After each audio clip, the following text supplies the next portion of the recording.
स्वागत आहे तुमचं यश आराध्य युट्यूब चॅनलमध्ये. काल नक्कीच तुम्ही रात्री 12 वाजेपर्यंत प्रोव्हिजनल मेरिट लिस्टची वाट बघितली असेल आणि ती थोडीशी उशिरा नक्कीच 1-1:30च्या दरम्यान ती प्रोव्हिजनल मेरिट लिस्ट आलेली आहे. प्रत्येकाचे रँक्स थोडेसे वाढलेले आहेत, यावर सुद्धा आपल्याला डिस्कशन करायचं आहे आणि येणाऱ्या 3 दिवसामध्ये काय काळजी आपल्याला घ्यायच्या आहेत, काय गोष्टी आपल्याला करायच्या आहेत, या सर्व गोष्टी मी आजच्या व्हिडिओमध्ये एक्सप्लेन करणार आहे. आता रात्रीचे समवेअर अराउंड 2:30 झालेत. ओके, आता मला व्हिडिओ पोस्ट करायचा असल्यामुळे सकाळी 8 वाजता मी आत्ता बनवतोय, बट आत्तापर्यंत तरी ऑप्शन फॉर्म फिलिंग चालू झालेली नव्हती. ठीक आहे, प्रोव्हिजनल रँक येणं, सीट मॅट्रिक्स येणं आणि त्याच्यानंतर जे असतं ते ऑप्शन फॉर्म फिलिंग चालू होत असते. त्यामुळे महत्त्वाची गोष्ट लक्षात घ्या की आत्तापर्यंत तरी चालू झालेली नाहीये. बट माझा असा अंदाज आहे की हा व्हिडिओ तुम्ही मे बी बघतानापर्यंत ऑप्शन फॉर्म फिलिंग सुरू झालेली असेल. पिंड कमेंट माझी तुम्ही चेक करा, जर तिथे मी लिहिलेलं आहे की ऑप्शन फॉर्म फिलिंग स्टार्टेड तर नक्कीच सुरू झालेली आहे. नॉट स्टार्टेड असं पिंड कमेंट असेल तर अजून सुरुवात झालेली नाहीये. जर तुम्ही चॅनलवर नवीन असाल तर सबस्क्राईब करायला विसरू नका, कारण या चॅनलवर येणाऱ्या 2-3 दिवसामध्ये किंवा येणाऱ्या महिनाभरामध्ये लागणाऱ्या सर्व इम्पॉर्टंट गोष्टीचे अपडेट्स आणि कसं करायचं काय नाही स्टेप बाय स्टेप प्रोसेस तुम्हाला येत राहणार आहे. लक्षात घ्या, आता 3 गोष्टी समजून घ्या. या 3 दिवसामध्ये लागणाऱ्या 3 गोष्टी आणि प्रत्येकासोबत कसं डील करायचं मी तुम्हाला सांगतो. सगळ्यात पहिले आहे फायनल मेरिट. स्वतःचं फायनल मेरिट, जनरल मेरिट जे काय आलंय ते लिहून घ्या. ओके, त्या मेरिटनुसार कट ऑफची PDF चेक करा. मी आता हे खूपदा व्हिडिओजमध्ये सांगितलंय, पण मी पुन्हा सांगतोय, कट ऑफ वाढणार आहे नक्कीच. यावेळेस रँक खराब आलेले आहेत. सो पर्सेंटाईल प्रमाणे चेक करण्यापेक्षा प्लीज तुम्ही मेरिट प्रमाणे तुमचं चेक करा. मेरिट प्रमाणे चेक करताना काळजी घ्या की तुमचं जे जनरल मेरिट आहे तुम्ही ते तुमच्या कॅटेगरीच्या कट ऑफ सोबत चेक करा. त्याच्यावर मी वेबिनार ऑलरेडी फ्री केलेला आहे, ऑलरेडी तुम्ही बघू शकता. आय होप मोस्टली तुम्ही तो बघितला पण असेल. आतापर्यंत मे बी सीट मॅट्रिक्स आलेली सुद्धा असेल. तर याच्यात काय बघायचं लक्षात घ्या, तुम्ही जे कोणते कॉलेज टाकताय, समजा तुम्ही 50 कॉलेज टाकताय, तुम्ही 20 कॉलेज टाकताय, तुम्ही 30 कॉलेज टाकताय, जे काही तुम्ही सिलेक्ट केलेले कॉलेजेस आहेत त्याच्यामधली सीट मॅट्रिक्स तुम्हाला बघायची. दरवर्षी काही ना काही ब्रांचेस ऍड होत असतात, काही ना काही ब्रांचेस कमी होत असतात.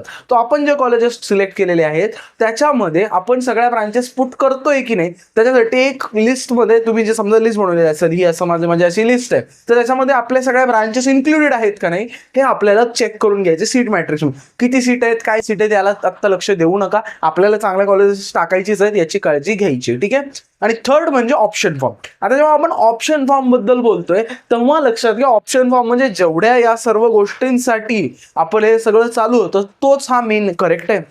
यासाठी ते सगळं आपला आटापिटा चालू होता. हे फॉर्म कोणतं कॉलेजवर कोणतं college college most of you तुम्ही सगळ्यांनी लिस्ट सुद्धा आता रेडी केलेली असणार आहे. सो सगळ्यात महत्त्वाचं काय लक्षात घ्या, ऑप्शन फॉर्ममध्ये 2-3 गोष्टी तुम्हाला लक्षात ठेवायच्यात. सगळ्यात पहिली गोष्ट म्हणजे काय की जो फर्स्ट प्रेफरन्स आहे तो आपल्याला सगळ्यांना COEP CS TFWS ठेवायचा आहे. ओके, दुसरे मी काही FAQs सांगतो, जे मनामध्ये तुमचे प्रश्न असतात ते मी एकदम क्लिअर करतो. सगळ्यात पहिला COEP CS TFWS ठेवायचा आहे, म्हणजे फर्स्ट प्रेफरन्स आपल्याला अलॉट नाही झाला पाहिजे. ओके, त्याच्या खाली तुम्हाला तुमच्या ऑर्डरने ठेवायचं आहे. दुसरी गोष्ट, सिक्वेन्स ठेवताना आपण वेगवेगळ्या ब्रांचेस वेगवेगळे कॉलेजेस कॉम्बिनेशन ठेवू शकतो. तुम्ही असं काही नसतं की CS टाकायला तर CSच टाकावं, IT टाकायला तर IT टाकावं. तुम्ही त्याच्यामध्ये शफल करू शकता, तुम्ही त्याच्यामध्ये चेंजेस करू शकता आणि तुम्ही त्या अकॉर्डिंगली सगळ्या गोष्टी करू शकता. ठीक आहे, सो ही दुसरी गोष्ट. तिसरी गोष्ट, बऱ्याच जणांना प्रश्न पडतो की दादा कॅप राऊंड 2 मध्ये फॉर्म एडिट होतो की नाही. तुमचा जो फॉर्म असतो तो एडिटेबल असतो, बट काय होतं की जे तुम्हाला अलॉटमेंट मिळालेली आहे त्याच्या खालचं ते डिलीट होऊन जातं, तर आपल्याला रिॲड करायला लागतं, बट फॉर्म एडिटेबल असतो. ठीक आहे, दादा मी जो फॉर्म टाकतोय त्यातले किती आपल्याला, मी काय करतोय, मला जे सारखे विचारले जाणारे क्वेश्चन्स आहेत ते मी तुम्हाला रिपीट करतोय, त्याचे आन्सर्स तुम्हाला देतोय, जेणेकरून तुम्हाला मोस्ट प्रोबॅबली एकदम क्लिअर होईल की नेमकं ऑप्शन फॉर्म फिलिंग आहे काय. महत्त्वाचं म्हणजे ऑप्शन फॉर्म कसा भरायचा याचा स्टेप बाय स्टेप व्हिडिओ मी टाकतो. आत्ता जर ऑप्शन फॉर्म फिलिंग चालू झाली असती तर मी आत्ताच रात्री रेकॉर्ड करून मे बी उद्या सकाळपर्यंत तुमच्यासाठी पोस्ट केला असता, पण आत्तापर्यंत ती ऑप्शन फॉर्म फिलिंग सुरू झालेली नाहीये. सो ज्या क्षणाला ऑप्शन फॉर्म फिलिंग सुरू होईल त्या क्षणाला मी लवकरात लवकर व्हिडिओ बनवेन आणि यूट्यूबवर पोस्ट करेन. मी काउन्सिलिंगच्या मुलांना सांगितले की जोपर्यंत माझा व्हिडिओ येत नाही तोपर्यंत ऑप्शन फॉर्म फिलिंग सुरुवात करायची नाहीये. तो व्हिडिओ बघायचा आहे, त्याच्यामध्ये मी काही सांगेन की कसं करायचंय, काय करायचं, कसे एरर्स अवॉइड करायचे ते सगळं मी सांगेन. त्या पद्धतीनेच तुम्हाला फॉर्म भरायचा आणि मी लवकरात लवकर पोस्ट करायचा प्रयत्न करेन. ठीक आहे, सो चॅनलला सबस्क्राईब करून ठेवा, म्हणजे मी पोस्ट केल्या नोटिफिकेशन तुम्हाला येणार आहे. जो महत्त्वाचा प्रश्न काय पडतो की दादा याच्यातून किती ऑप्शन्स अलॉट होतात. लक्षात घ्या, याच्यापैकी एकच ऑप्शन अलॉट होणार आहे. अजून एक महत्त्वाचा प्रश्न बऱ्याच जणांच्या मुलांमध्ये असतो की दादा एखाद्या मुलाला माझ्यापेक्षा कमी पर्सेंटाईल आहे पण त्याने ऑप्शन वर ठेवलं तर त्याला अलॉट होतं का. असं होत नसतं. तुमचा जो सिक्वेन्स आहे तो जो तुमचा ऑप्शन फॉर्म आहे तो कॅटेगरी प्रमाणे किंवा मी म्हणेन तुमच्या रँक प्रमाणे बघितला जातो आणि त्या अकॉर्डिंगली तुम्हाला सॉरी जे काही अलॉट होणार आहे ते तुम्हाला अलॉट केलं जातं. ओके, सो तुम्हाला जे काही फर्स्ट प्रेफरन्स असेल, सेकंड प्रेफरन्स असेल, थर्ड प्रेफरन्स असेल, समजा तुम्हाला 50वा कॉलेज अलॉट होणार असेल, तुम्ही 50वा कॉलेज पहिले 49 नाही झाले आणि 50th कॉलेज तुम्हाला अलॉट झालं, तर ही तुमची अलॉटमेंट असणार आहे.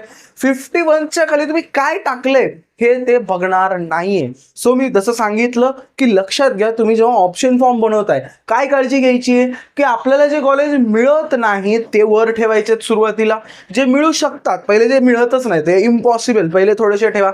त्याच्यानंतर जिथे थोडासा मिळायचा चान्स आहे बट आपला 1000, 2000, 3000, 4000 अशा ह्याच्याने रँक हुकतोय ते थोडेसे तुम्हाला खाली ठेवायचे.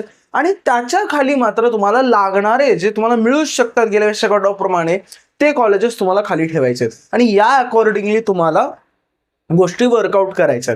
मग हा फॉर्म सबमिट करताना आपण किती ऑप्शन्स टाकू शकतो? आपण 300 ते 340 ऑप्शन्स आपण टाकू शकतो. बट 300 ऑप्शन टाकणं खूप हेवी टास्क आहे. आत्ता दिसायला दिसतं की 300 ऑप्शन काही टाकून देऊ, बट हे 300 ऑप्शन टाकायला कितीही नाही म्हणलं तर 3-3, 4-4 तास जातात. आता बऱ्याच जणांच्या मनामध्ये प्रश्न आहे की ऑप्शन फॉर्म भरताना भरायचा कुठे? तुमच्या CET सेलच्या याच्यामध्ये तुम्हाला लॉग इन करायचंय आणि तुम्हाला ऑप्शन फॉर्म भरायचा आहे. ऑप्शन फॉर्म भरताना हा नेट कॅफेवर भरला पाहिजे का घरी भरला पाहिजे, काय केलं पाहिजे? मी सगळ्यांना सजेस्ट करेन ऑप्शन फॉर्म कोणत्याही कॉलेजमधून भरून घेऊ नका.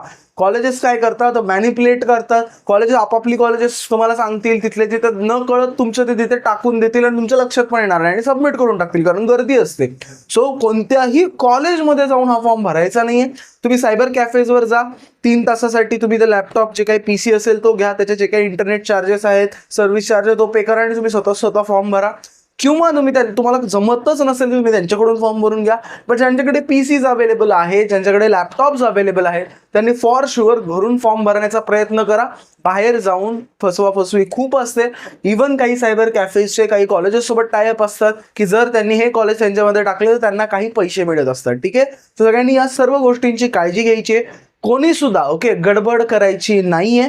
व्यवस्थित फॉर्म फिलअप करायचा आहे. फॉर्म फिल केल्यानंतर वन बाय वन सगळ्या गोष्टी चेक करायच्या आहेत. नाही तर एखादं ऑप्शन आपलं वर गेलं जे की खराब असेल तर तेच आपल्याला अलॉट झालं तर मात्र आपल्याला अवघड होणार आहे. ठीक आहे, सो हे सगळे जे आहे ते तुमच्या मनातले डाऊट्स आहेत आणि ते मी ऑलमोस्ट सगळे क्लिअर केलेले आहेत. ठीक आहे, आय होप हे सगळ्यांना व्हिडिओ आवडला असेल, तुमच्या मनातले बरेचसे डाऊट्स क्लिअर झाले असतील आणि लवकरच येत्या 1-2-4 तासामध्ये जर आतापर्यंत ओपन झाली असेल विंडो तर येत्या 4-5 तासामध्येच मी लवकरात लवकर ऑप्शन फॉर्म फिलिंगचा फॉर्म फिल कसा करायचा याचा व्हिडिओ पोस्ट करणारच आहे. आय होप हा सगळ्यांना व्हिडिओ आवडला असेल. व्हिडिओ कसा वाटला नक्की मला कमेंट सेक्शनमध्ये कळवायला विसरू नका.